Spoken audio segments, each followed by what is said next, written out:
চাল কুমড়ো পাতা দিয়ে কাঁঠালের দানার বড়া।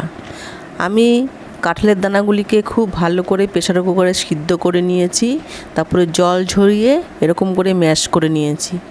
তারপরে দিয়ে দিয়েছি পেঁয়াজ কুচি, ধনেপাতা কুচি, রসুন কুচি, কাঁচা লঙ্কা কুচি, সামান্য একটু সর্ষের পেস্ট, কাঁচা সর্ষের তেল আর একটু লাল লঙ্কার গুঁড়ো দিয়ে ভালো করে মেখে নিয়েছি।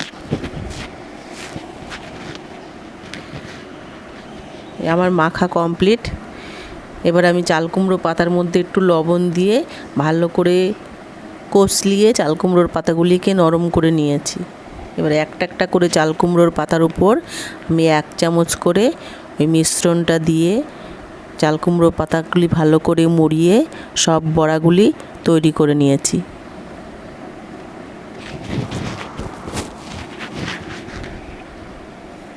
এইরকম করে বড়া বানিয়ে গরম ভাতের সাথে খেতে কিন্তু দারুণ লাগে।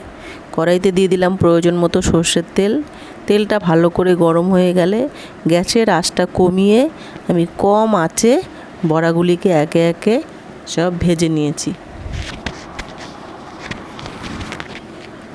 খুব সাবধানে উল্টোতে হবে, নাহলে বড়াগুলি ভেঙে যাবে। আর বেশি হাই ফ্লেমে ভাজা যাবে না, তাহলে ভেতরের মিশ্রণটা পুড়ে গেলে ভালো লাগবে না খেতে। খুব কম আঁচে বড়াগুলিকে আস্তে আস্তে করে ভেজে নিতে হবে। এরকম করে আমার সবগুলি বড়া ভাজা কমপ্লিট।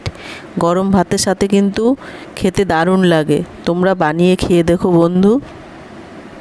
এইভাবে চাল কুমড়োর